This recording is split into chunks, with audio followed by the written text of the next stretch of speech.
Senhoras e senhores, boa noite.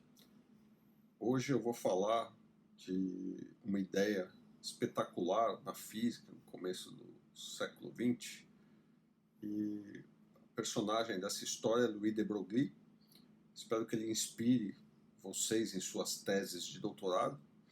A história dele acho que é mais ou menos essa. Se eu não me engano, ele começou em história, trabalhando com história, mas o irmão dele era físico e trabalhava na época com raio-x. Ele se interessou bastante, parece que, por física, e resolveu seguir a carreira de físico. E durante o seu programa de doutorado, ele propôs uma ideia fantástica. Ele, olhando, obviamente, para os resultados de Einstein, né, os seus trabalhos, ele pensou, poxa, por que não propor que também toda a matéria se comporta como onda? Porque até agora a proposta era de que a radiação se comportasse como partícula também. Então, parece extremamente natural que alguém físico da época fosse pensar nessa outra possibilidade. A meu ver, eu acho que devia ter muito pouca gente interessada na ideia dos fótons, não sei se é isso, ou se tinha outros fenômenos mais interessantes para se debruçar. Enfim, ele propõe a ideia de que se a matéria deve se comportar como onda também, então você deve associar essa onda a um comprimento de onda, a uma frequência. E é daí que surge a relação de de Broglie, que a gente vai começar a usar a partir de hoje. Essa ideia rendeu para ele não só o doutorado, ele propôs, além de propor a ideia, ele propôs experimentos para tentar detectar esse comportamento ondulatório da matéria ordinária, com elétrons, por exemplo, e o experimento era de fração. A gente vai discutir isso na aula de hoje, tanto a ideia quanto o experimento, e obviamente os experimentos ratificam a ideia e dão uma base bem mais sólida para toda essa brincadeira de dualidade partícula e onda. E é claro, isso também lhe rendeu o prêmio Nobel, acho que foi o ano 1929. Tá? Então vamos discutir essas ideias, vamos ver a beleza dessa conexão, uma ideia teórica, com os resultados experimentais. Ondas de matéria. Louis de Broglie, entre os anos 1923 e 1924, baseado na proposta de Einstein de que a radiação poderia se comportar como partículas. E o estranho é que ninguém pensou isso antes dele, mas está aí, Louis de Broglie, estudante de doutorado. Ele pensa na seguinte questão, bom, por que isso não pode ser estendido para tudo? Ou seja, se a luz pode se comportar como onda e partícula, por que não toda a matéria? Por que não elétrons? E essa é a proposta dele, que vai lhe garantir uma tese de doutorado em 1924 e o prêmio Nobel em 1929. Quer dizer, ele não apenas propõe que o elétron pode se comportar como onda, já que ele também é partícula, mas propõe experimentos que podem testar essa natureza ondulatória do elétron, da matéria. Então a proposta dele é que tanto para a matéria quanto para a radiação, as equações que envolvem conceitos relativos a partículas, né, que são energia e momento linear, e conceitos associados a ondas, como a frequência e o comprimento de onda, devem valer então tanto para a matéria quanto para a radiação. Então, segundo de Broglie, tudo que compõe o universo, ou seja, matéria e radiação, tem essa simetria, ou seja, esse caráter dual, se comportar como partícula ou como onda. E é claro, embora para a radiação isso já tenha se tornado evidente com os efeitos que a gente estudou nesse curso, para a matéria isso não é nada óbvio. Então é necessário olhar para os experimentos que levaram à confirmação dessa ideia. A gente vai fazer daqui a pouco isso. Antes vamos dar uma olhada na questão do comprimento de onda associado à matéria nessa relação de de Broglie. A gente costuma se referir a esse comprimento de onda associado à matéria, ou seja, qualquer que seja a matéria que tenha um momento linear p, essa divisão da constante Planck por P, o seu momento, me dá um comprimento de onda que a gente chama de comprimento de onda de de Broglie. Vamos fazer um cálculo para esse comprimento de onda quando eu estiver falando de uma bola de tênis, cuja velocidade é 10 metros por segundo e cuja massa é apenas 100 gramas. Vamos ver aqui qual é o tamanho, qual é a ordem de grandeza desse comprimento de onda. Então vamos lá. Lambda H sobre P, H 6,6 10 a menos 34 joule vezes segundo, dividido pelo momento linear, que é a massa em quilogramas, 0,1 kg, vezes a velocidade, 10 metros por segundo. Portanto, quilograma, metro por segundo. Todas as unidades no sistema internacional, se vocês fizerem esse cálculo, vocês vão obter 6,6 10 a menos 34 metros. Fácil, né? Só tem múltiplo de 10 aqui. Ou seja, é um comprimento de onda extremamente pequeno. Olha a ordem de grandeza. 10 a menos 34. Se vocês lembrarem, a escala atômica é 10 a menos 10 metros. E hoje em dia a gente é capaz de estudar a escala microscópica, seria basicamente o tamanho associado a uma partícula elementar, como um quark ou um elétron, e o valor dessa escala, a ordem de grandeza dessa escala para essas partículas elementares é da ordem de 10 a menos 18, 10 a menos 19 metros. Ou seja, a menor escala já sondada pelo ser humano ainda é muito maior do que 10 a menos 34 metros.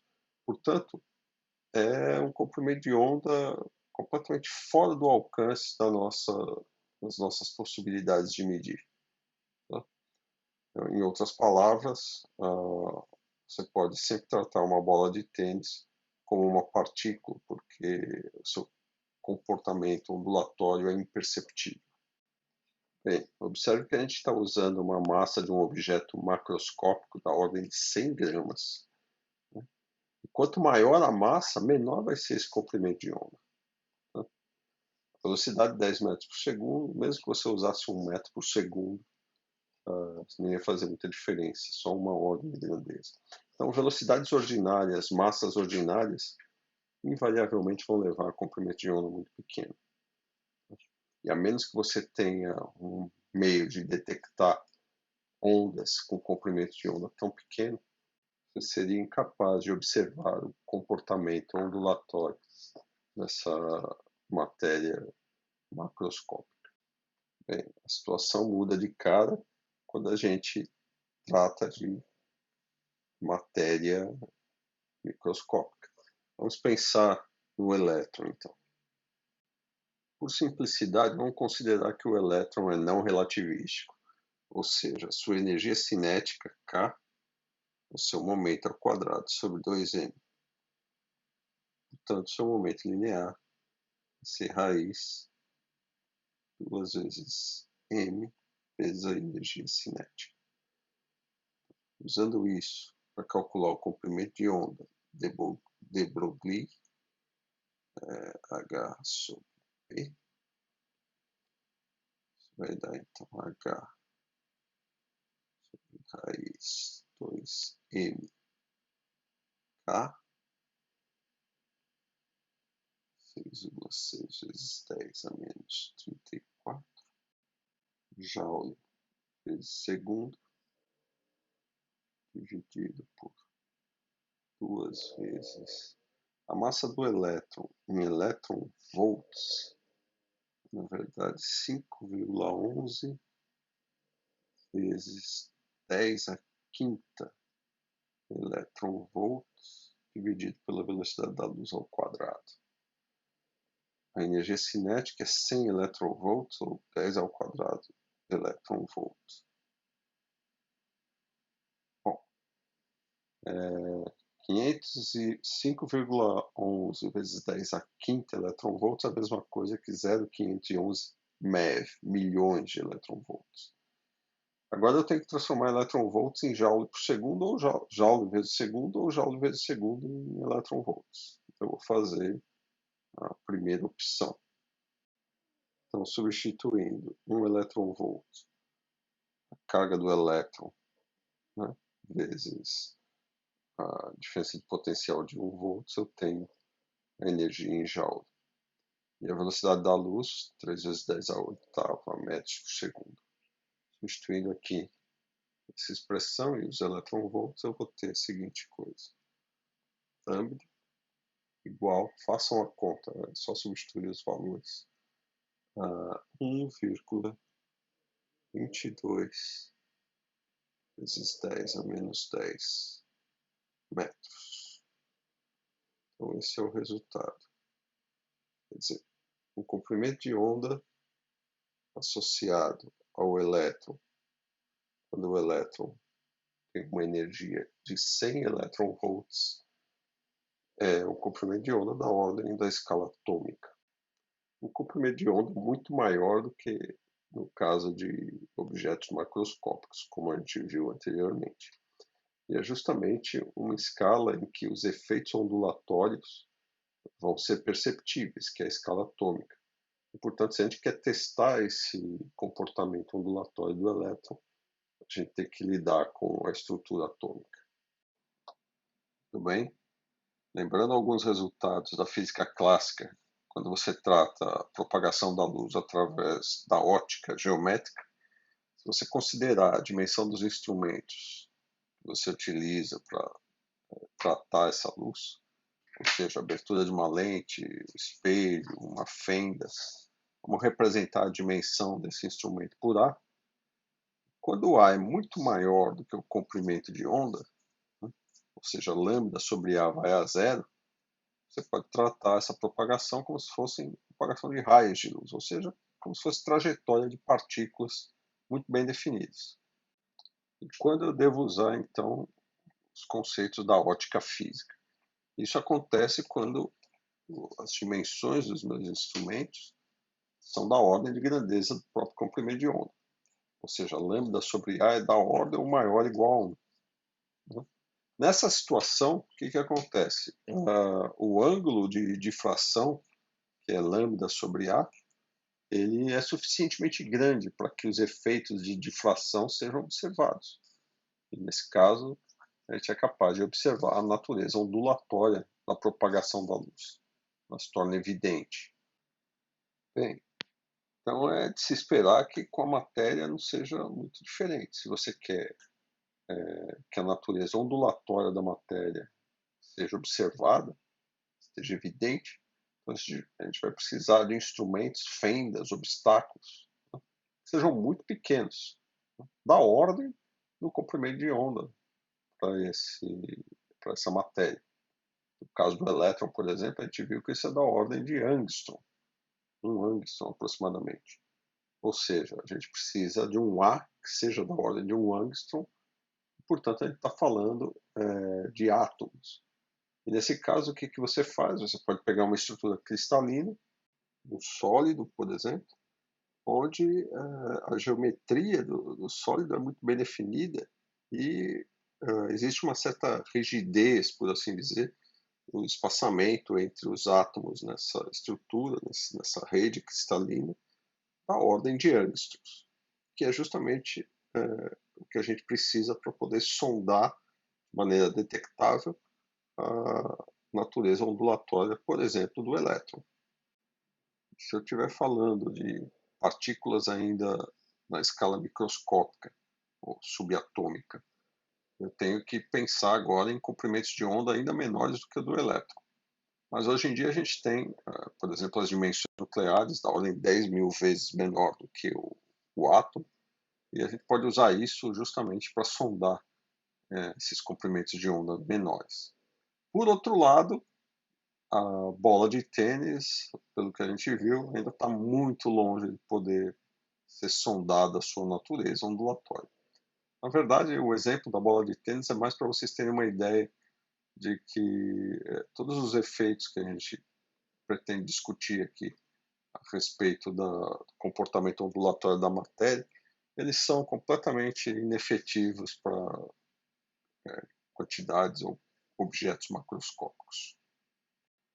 Então, essa ideia de usar uma rede cristalina, os átomos numa rede cristalina, para espalhar um feixe de elétrons e observar um padrão de difração, foi levada a cabo por esses camaradas, Davidson e Germer, dos Estados Unidos, 1927, e simultaneamente G.P. Thomson, no Reino Unido. G.P. Thomson é o filho de J.J. Thomson, descobridor do elétron. Em 1937, Davidson e Thomson, G.P. Thomson, recebem o Prêmio Nobel por esses experimentos e demonstrar a natureza ondulatória do elétron. E o curioso aqui é que o G.P. Thomson ele mostra a natureza do elétron como onda, enquanto seu pai, J.J. Thomson, havia mostrado em 1897 a existência de uma partícula eletricamente carregada, né, uma razão carga sobre massa bem definida,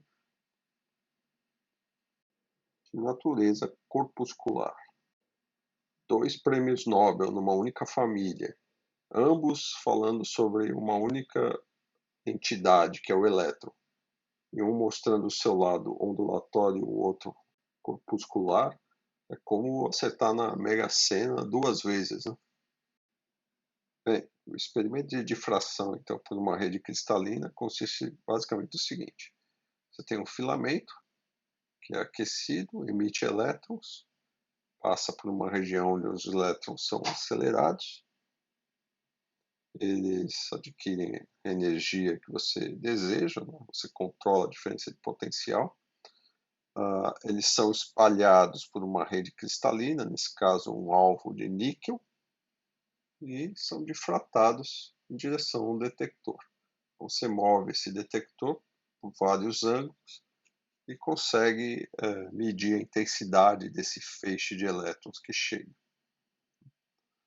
Basicamente é isso o experimento. E, claro, nesse caso, quem funciona como uma rede de difração são os átomos na rede cristalina. O que você espera do comportamento ondulatório num padrão de difração ordinário é basicamente isso. Tem uma região de maior intensidade, pico principal, e depois região de mínimos, onde você vai ter faixas escuras, nenhuma luz chega, depois novamente outros máximos, só que menores em intensidade do que o primeiro pico. E aqui o resultado do experimento de Davidson e Germer, desse espalhamento de elétrons num alvo fixo, e um sólido, uma rede cristalina. E veja como é extremamente parecido com o padrão de difração que eu acabei de mostrar para vocês. Idêntico, né? Não, obviamente não é idêntico, mas vamos lá, vamos entender isso daqui. Primeiro, essa figura à esquerda, aqui você tem a corrente coletada, ou seja, a quantidade de elétrons que chega, e aqui a energia cinética dos elétrons. O que você tem aqui é um pico para um ângulo fixo, 50 graus, quer dizer, aquele seu detector está direcionado a 50 graus. Já do lado direito, que você tem a variação do ângulo, de novo, a corrente que aparece no seu detector, para uma voltagem fixa, 54 volts, ou seja, uma energia para os elétrons de 54 elétron-volts. Aqui os 50 graus é o que oferece a maior corrente nesse experimento. E aqui você observa, tem uma espécie de padrão de difração, né, onde o pico máximo, o pico maior estaria nos 50 graus. Mas será que isso realmente corresponde a um padrão de difração? De qualquer forma, isso aqui só é possível se o elétron se comporta como onda. Porque se não fosse assim, você ia esperar mesma intensidade em todas as direções. Nós vamos entender que isso daqui de fato é o que você espera de um padrão de difração. Então, aqui está o esquema do que está acontecendo nesse espalhamento. Aqui você tem feixe de elétrons incidentes, e aqui o feixe de elétrons espalhado. Basicamente, isso aqui é a direção das ondas. Então, as ondas têm frentes de onda, estão chegando, são espalhadas, saindo. E o ângulo entre elas é de 50 graus. No caso do experimento, o ângulo que dá o pico de intensidade. Tá? Aqui eu vou aumentar essa pequena área pegando só duas frentes de onda. Tá? Então, aqui está a distância entre os dois planos, que é D. Aqui tem a rede cristalina, tem um plano de átomos e aqui outro plano de átomos. O espalhamento eu vou tomar como entre esses dois primeiros planos, só para simplificar a história. O que acontece é que você tem a frente de onda que chega e a frente de onda que sai. E a diferença de caminho entre a frente de onda que chega e a que sai, ou seja, a incidente, e a espalhada, vai ser L mais L, ou seja, 2L. Agora observe que eu tenho dois raios. Aqui tem o raio superior, bate, reflete, e o raio inferior, bate e reflete. E observe que a onda incidente está representada aqui, e a onda espalhada representada aqui, elas vão ter uma diferença de caminho, tá? 2L. Se essa diferença de caminho for um número inteiro de comprimentos de onda, então a contribuição desse raio superior e a contribuição do raio inferior vão estar em fase. Sendo que se eles estão em fase, significa que eles vão se somar. Princípio de superposição das ondas. E, portanto, eu vou ter um máximo. Bem, antes de proceder com esse cálculo, deixa eu chamar a atenção a algumas coisas aqui. A distância entre dois planos, essa distância D, é 0,91 angstrom. Lá no livro, na versão em português, parece que tem um zero a mais aqui. Então, vocês corrijam. Esse ângulo φ, 65 graus. O ângulo θ, 50 graus. E aqui, veja que eu escrevi, que ângulo que é esse daqui, entre L e D?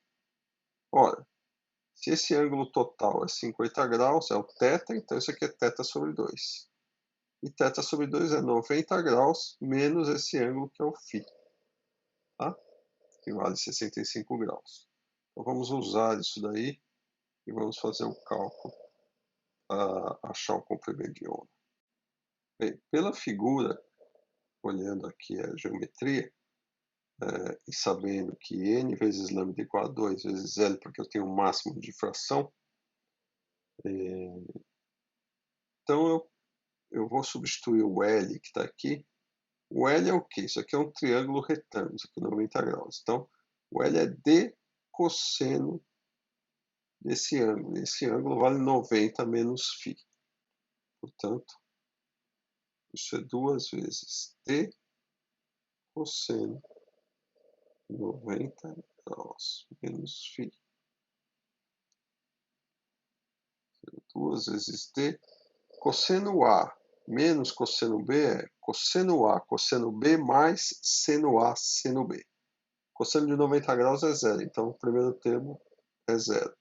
Então fica seno A, seno B, seno de 91. Isso é seno de φ. Certo? Então a relação que a gente queria em lambda igual 2d seno de φ.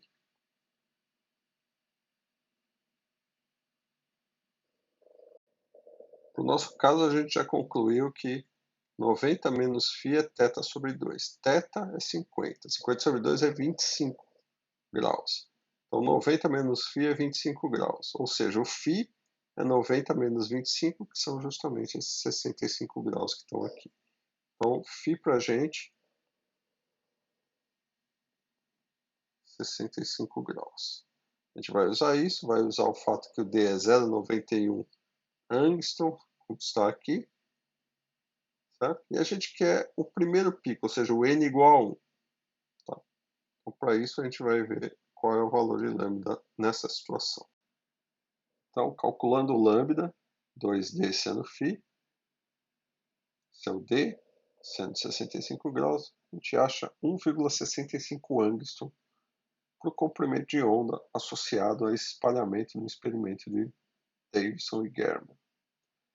Para ver se isso realmente corresponde a um elétron que teria um comprimento de onda 1,65 angstrom, a gente precisa calcular o comprimento de onda de Broglie para esse elétron. Então vamos lá. Calculando então o comprimento de onda de de Broglie para esse elétron de 54 elétron-volts, lambda igual a H sobre P, lembrando que o momento é a raiz de 2 vezes a massa do elétron vezes sua energia cinética. E com isso, se vocês botarem lá na calculadora, vocês vão achar 1,66 angstroms, que corresponde, claro, que tem um erro experimental tudo, mas olha só o valor. Perfeito acordo com esse experimento. Ou seja, o experimento é compatível com o padrão de difração para um valor de comprimento de onda igual a 1,65 angstrom, coincide com o comprimento de onda de Broglie ao elétron com uma energia cinética de 54 elétron-volts, exatamente como os elétrons no pico do experimento de Davidson e German.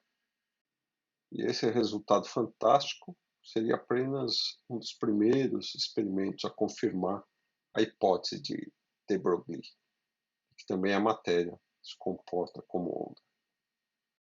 E aqui, só para complementar, o tipo de experimento que o G.P. Thomson realizou também em 1927, espalhando elétrons por folhas finas com amostras de policristais, pó de policristais, ou seja,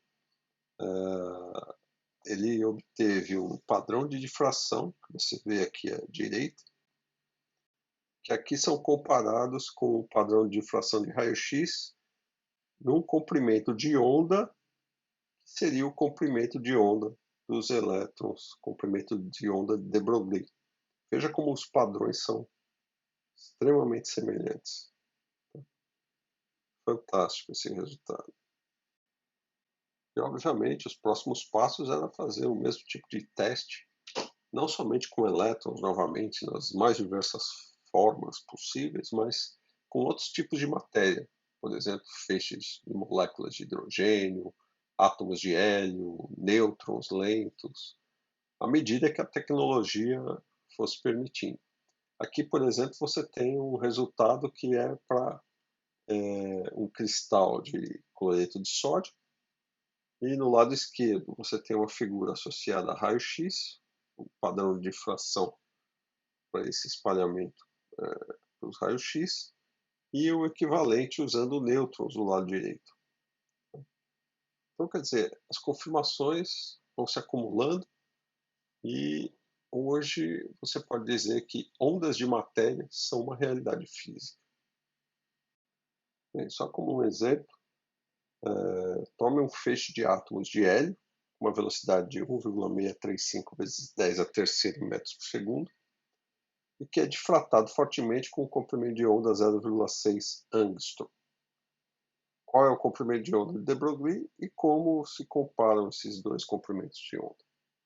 Então, a primeira coisa que a gente vai fazer, a massa dos átomos de hélio é igual a massa molar, ou seja, 1 mol desses átomos contém N. Se dividir pelo número de Avogadro, eu vou ter a massa de um átomo de hélio. A massa do átomo de hélio molar é 4 gramas por mol. O número de Avogadro, 6,02 vezes 10 a 23. Nesse caso, átomos por mol.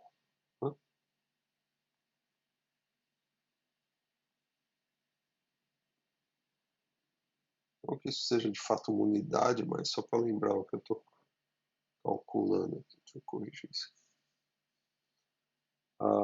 Se vocês fizerem esse cálculo, você vai ter uma massa 6,65 vezes 10 a menos 27 quilogramas. Comprimento de onda de Broglie H sobre P. A gente vai tratar esse átomo de hélio como não relativístico, então o seu momento é simplesmente a sua massa vezes a velocidade, que é dada no problema. Substituindo os valores, 6,63 vezes 10 a menos 34 joule vezes segundo no sistema internacional. A massa que a gente calculou acima, 10 a menos 27, também está no sistema internacional, quilogramas, vezes a velocidade, que está em metro por segundo, 5 vezes 10 a terceira. Bom, o resultado vai ser um resultado em metros, 0,609, 10 menos 10 metros, ou lambda igual a 0,609 angstrom. Bom, esse resultado é muito próximo do valor no experimento de difração. Portanto, está em excelente acordo com o experimento.